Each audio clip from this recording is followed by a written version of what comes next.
جو کثرت تھی وہ کافی زیادہ کم کر دی ہے، تو میں نے کوشش کری کہ نہیں مجھے دونوں چیزیں ساتھ لے کے چلنی ہیں، تو پھر میں نے دوبارہ استغفر اللہ پڑھنا شروع کر دیا۔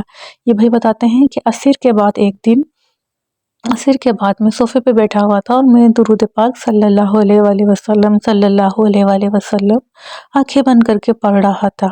یہ کہتے ہیں شاید مجھے ایک دم اونگ آ گئی اور میں نے دیکھا نبی کریم صلی اللہ علیہ وآلہ وسلم ماشاءاللہ جلوہ افروز ہیں، سامنے بیٹھے ہیں، الحمدللہ ماشاءاللہ سبحان اللہ۔ کیا منظر ہوگا اور کیا ان بھائی کا درود پاک کی محبت ہوگی کہ آقا جان خود خواب میں تشریف لے آئے۔ وہ بتاتے ہیں آقا جان نے فرمایا کہ استغفار کی کثرت کرو، استغفار کی کثرت کرو۔ اور پھر میں سیراب ہو گیا ان کی زیارت سے اور ایک دم میری آنکھ کھل گئی۔ وہ کہتے ہیں کہ میں نے حالانکہ 2 دن پہلے ہی بڑھایا تھا، مجھے خود محسوس ہوا تھا کہ میرے استغفر اللہ کی کثرت میں کچھ کمی آ گئی ہے، لیکن پھر بھی آقا جان نے خواب میں آ کے بتایا کہ استغفر اللہ کی کثرت کرو۔ یہ کہتے ہیں پھر میں نے استغفار کی تعداد کو مزید بڑھا دیا۔ وہ بتاتے ہیں کہ اب میں نے درود پاک کی تعداد 5000 مرتبہ کر دی اور استغفر اللہ 20 سے 21,000 بلکہ کبھی کبھی اس سے بھی تجاوز کر جاتا تھا۔ وہ کہتے ہیں کہ شام کا وقت عصر سے مغرب تک کا جو ہوتا تھا، وہ کہتے ہیں شام کے وقت میری پوری کوشش ہوتی کہ میں درود پاک جو ہے وہ زیادہ پڑھا کروں اور استغفر اللہ سارا دن میں پڑھا کرتا تھا۔ وہ بتاتے ہیں ایک مرتبہ مغرب کی نماز کے بعد جب میں بہت محبت، خشوع اور خضوع کے ساتھ صلی اللہ علیہ وآلہ وسلم صلی اللہ علیہ وآلہ وسلم پڑھ رہا تھا، میں جاگ رہا تھا، مجھے سامنے رسول پاک صلی اللہ علیہ وسلم کا چہرہ مبارک آ گیا جبکہ میں جاگ رہا تھا۔ اس ٹائم میری نیند نہیں تھی۔ الحمدللہ اللہ کا بہت شکر، بہت فضل احسان ہے کہ میں نے جاگتی آنکھوں سے اپنے نبی پاک کی زیارت کی۔ وہ بتاتے ہیں مجھے کئی مرتبہ رسول پاک کی زیارت بھی ہو چکی ہے، بہت زیادہ مجھے مبارک خواب بھی آتے ہیں۔ وہ بتاتے ہیں میں بہت زیادہ مسائل، بہت زیادہ پریشانیوں کا شکار تھا، لیکن جب میں نے استغفر اللہ کی کثرت کری، اس کی تعداد کو بڑھاتا چلا گیا، تو الحمدللہ جو میرے مسائل تھے وہ آہستہ آہستہ ٹھیک ہوتے چلے گئے۔ یعنی اس بات کو کہتے ہیں 3 سال ہونے والے ہیں۔ دوستو انہوں نے آہستہ آہستہ پڑھتے گئے اور آہستہ آہستہ مسئلے حل ہوتے گئے۔ یہ نہیں تھا کہ انہوں نے آج پڑھا اور کل میریکل ہو گیا اور کل ساری چیزیں بالکل ٹھیک ہو گئی ہیں، بلکہ جتنی وہ تعداد بڑھاتے گئے، صبر کے ساتھ، تسلی کے ساتھ، درود پاک بھی محبت سے پڑھتے گئے، تو آہستہ آہستہ ان کی چیزیں جو ہیں، ان کے جو معاملات ہیں وہ ٹھیک ہونا شروع ہو گئے۔ پھر وہ بتاتے ہیں کہ ان کو یعنی ان کی شادی بھی ہونے والی تھی، شادی کے جتنے اخراجات ہوتے ہیں، جتنے مسائل ہوتے ہیں، وہ اس کے لیے بھی بے حد پریشان تھی کیونکہ ان کے پاس مالی جو تھی وہ تھوڑی تنگی تھی۔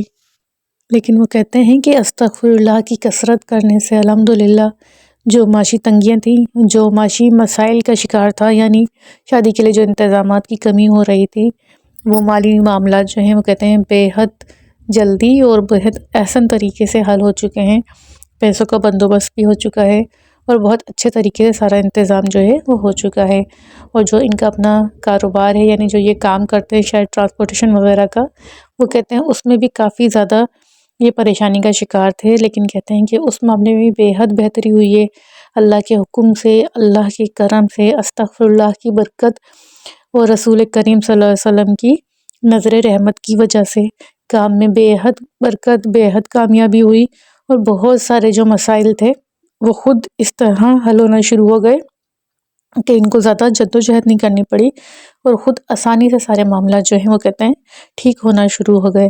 وہ بتاتے ہیں کہ یہ سب میرے آقا جان کی نظر کرم کا نتیجہ ہے، درود پاک کی برکت اور استغفر اللہ کی بے حد کثرت کا نتیجہ ہے کہ جب سے میں نے استغفر اللہ کی تعداد کو بڑھا دیا، آپ یقین کریں کہ ایسا لگا کہ جیسے رزق برسا ہو، معاملات غیب سے حل ہونا شروع ہو گئے ہوں، زندگی میں آسانیاں آنی شروع ہو گئی ہوں۔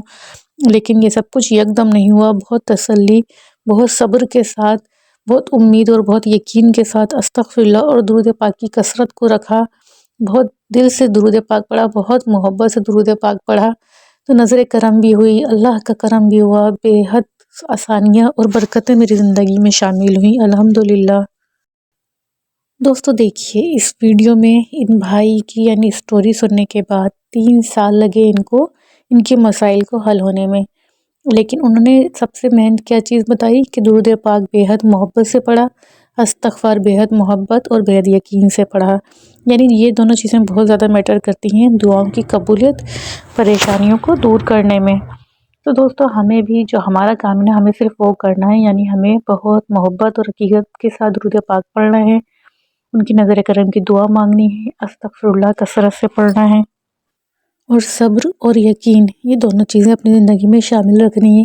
یعنی بس یہ نہیں کہ پڑھتے بھی جا رہے ہیں اور دوسروں سے شکایتیں بھی کرتے جا رہے ہیں کہ ہماری زندگی پریشانیاں بہت ہیں، ہمارے نصیب خراب ہیں، یعنی ساتھ ساتھ شکایات بھی چل رہی ہیں۔ نہیں، اس طرح نہیں کرنا۔ جب پڑھنا ہے تو بہت محبت یقین سے پڑھنا ہے، اور جب اللہ پہ یقین رکھنا ہے تو مکمل یقین رکھنا ہے کہ انشاءاللہ تعالی اللہ تعالیٰ نے فرمایا ہے کہ استغفر اللہ کی برکت سے پریشانیاں دور ہوتی ہیں، راستے کھلتے ہیں، اور اللہ پاک رزق کی، روزی کی برسات کر دیتا ہے، اولاد میں بیٹوں سے نواز دیتا ہے، یعنی ہر شے عطا کر دیتا ہے۔ جب اللہ نے فرمایا ہے تو انشاءاللہ تعالی اللہ سب چیزوں سے ضرور بالضرور نوازے گا۔ یہ بھی کہانی ایک طریقے سے ان بھائی کی صبر اور ان کے یقین کی کہانی ہے۔ تو دوستوں کیسی لگی آپ کو آج کی ویڈیو؟ امید کرتی ہوں آپ کو ویڈیو پسند آئی ہوگی۔ ویڈیو سننے کے بعد یقیناً آپ سب کو بھی موٹیویشن ملی ہوگی استغفار اور درود پاک پڑھنے کی۔ دوستوں جب بھی استغفار درود پاک پڑھیے تو سب بہن بھائیوں کے لیے، جتنے مسلمان بہن بھائی پریشان ہیں ان سب کو اپنی دعاؤں میں یاد رکھا کیجئے کہ اللہ پاک جو جہاں پریشان ہے اس کی پریشانی کو دور فرما دے، اور ان کے اوپر اپنی نظر کرم فرما دے، اور غیب سے ان کے مسئلوں کو حل فرما دے۔